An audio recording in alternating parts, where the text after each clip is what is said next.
Ayan, magandang tanghali na po sa ating lahat. At ako po ay nagluluto ng sinabawan na karning baboy sa papaya. Nilaga po siya. Ayan po. At yan po yung aking ampon. Hello, ampon. Yan po. Yan po palang emerald figure ay kasing uri ng kalapati. Ayan po. Siya po ay aking pinapalakas. Nilagyan ko po siya ng tubig at pagkaing papayang hinog. Ayan po. Ayan. Kumain po siya ng saging. Ayan. Kahapon ng hapon. Siya po ay nakita ko na nakasilo sa lambat.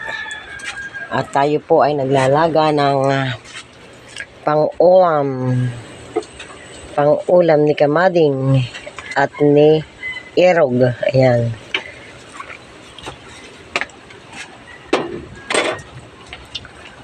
Titingnan po natin kung siya ay luto na.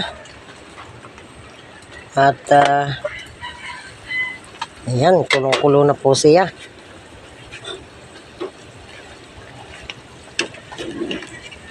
Nilagyan ko po ng papaya. Masarap po ay sinabawan. Ayan po. Luto na po siya. Medyo konti pa lang palambot ng papaya. Ayan po. Ayan. Masarap po sa panahon tag-ulan ay sabaw. Ayan. Titikman po ni Kamading ang sapagkat masarap ng kanyang amoy. Kumplitong ricado, may tanglad. Titikman po natin ang lasa. Ayan, tamang-tama po ang lasa. Sapagkat siya po ay luto ng papaya. Atin na pong papatsa ng apoy. Ayan. At mamaya po pagdating ng aking irog ay kakain na lamang po kami ng tanghalian. Ang aming pong inalmusal ay kape at biskwit. Ayan po. Sapagkat si Kamading po ay nakaluto na ng ulam, pantanghalian at may sinaing na rin.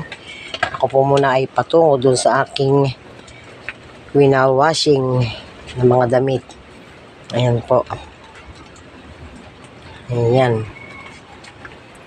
Tayo po ay pansamantala na maglalaba muna kahit maulan. Meron po naman sampayan. At may kaunting ligpitin po doon si Kamading. Ayan po ang pahinabol na labahin. Tunay po at talagang maulan. Maaga po akong nagwalis ng buong harapan hanggang likuran. Ayan po. Manakanakang dahon na lamang ang laglag sapagkat umulan po ngayong oras na ito. Manlaglag po ang mga dahon. Ayan. Masisigla ang mga halaman. Ayan po. Hanggang doon po ang aking winalisan. At hanggang sa likuran pa po na yan. Muli maraming salamat po. Sa panahong tag-ulan, uso po ang sipon, trangkaso, mga lagnat. Ayan, ingat po tayo palagi. I love you all.